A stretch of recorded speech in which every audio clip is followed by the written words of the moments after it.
ఢిల్లీ ప్రజలు మార్పు కోరుకున్నారని అన్నారు ఎంపీ టీకే అరుణ. డబుల్ ఇంజిన్ సర్కారుతోనే అభివృద్ధి జరుగుతుందని విశ్వసించారని అన్నారామె. అభివృద్ధి కోసమే ఢిల్లీ ప్రజలు బీజేపీని గెలిపించారని అన్నారామె.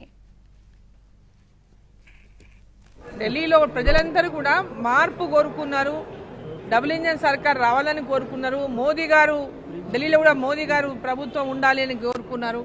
సో కేంద్రంలో మరి ఉన్నటువంటి భారతీయ జనతా పార్టీ దేశ రాజధాని అయినటువంటి ఢిల్లీలో కూడా ప్రభుత్వంలోకి వస్తే మాకు అభివృద్ధి జరుగుతుందనేటటువంటి ఆకాంక్షతో ప్రజలందరూ ఉన్నారు.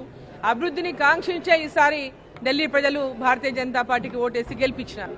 కేజ్రీవాల్ తన చేసినటువంటి అవినీతిని అంటే మన తెలంగాణ నుంచి ఢిల్లీ దాకా వాకింది లిక్కర్ అవినీతి. ఢిల్లీ ప్రజలు కట్టుకొని పెద్ద ఎత్తున ఈసారి ఓడించినారు.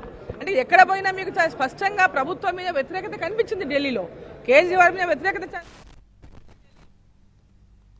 కాంగ్రెస్ కు ఢిల్లీ ప్రజలు గాడిద గుడ్డిచ్చారన్నారు ఎంపీ రఘునందన్ రావు. సీఎం రేవంత్ రెడ్డి వెళ్లి ప్రచారం చేయడం వల్ల కూడా గుండు సున్నా వచ్చుండొచ్చని ఎద్దేవా చేశారు ఆయన. ఈ దేశ చరిత్ర అసలు తెలియదు, నీకు రామాయణం తెలియదు, భారతం తెలియదు, గరీబోడి కష్టం తెలియదు. కాబట్టి కాంగ్రెస్ కి ఇలా ఢిల్లీలో గాడిద గుడ్లన్నీ సీట్లన్నీ వచ్చినాయి. రాహుల్ గాంధీ ఈ రోజుకైనా రియలైజ్ కావాల్సింది ఏంటంటే మేము ఏం చేసినా చెల్లుబాటు అవుతుంది, మేము ఏం మాట్లాడినా చెల్లుబాటు అవుతుంది అనేటువంటి విధానానికి స్వస్తి పలకాలి. ఇప్పుడు కేటీఆర్ అనేటోడు ఇర్రిలవెంట్, రఘునందన్ రావు వ్యక్తిగతంగా మాట్లాడతలేడు టీఆర్ఎస్ మీద.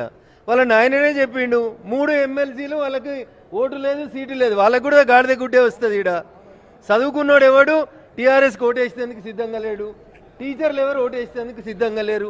ఉంటే క్యాండిడేట్ని ఎందుకు పెట్టరన్నా? ఢిల్లీ ఎన్నికల్లో ఆమ్ ఆద్మీ పార్టీ ఎన్ని తప్పుడు ప్రచారాలు చేసినా, ఎన్ని వాగ్దానాలు చేసినా కూడా ప్రజలు నమ్మే పరిస్థితి లేదు.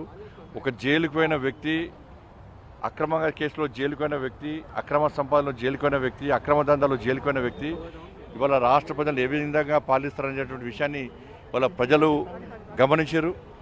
కాబట్టి మాకు జైలు రాజ్యం మాకొద్దు, మాకు ప్రజాస్వామ్యబద్ధంగా పాలన కావాలి. ఒక నీతి నిజాయితీవంతుడైనటువంటి నరేంద్ర మోడీ గారి నేతృత్వంలో ఈ దేశంలో ఏ విధంగా నీతివంతమైన పాలన జరుగుతుందో, ప్రజాస్వామ్యబద్ధంగా పాలన జరుగుతుందో అటువంటి పాలన ఢిల్లీలో రావాలని చెప్పి ప్రజలందరూ ఆలోచించారు.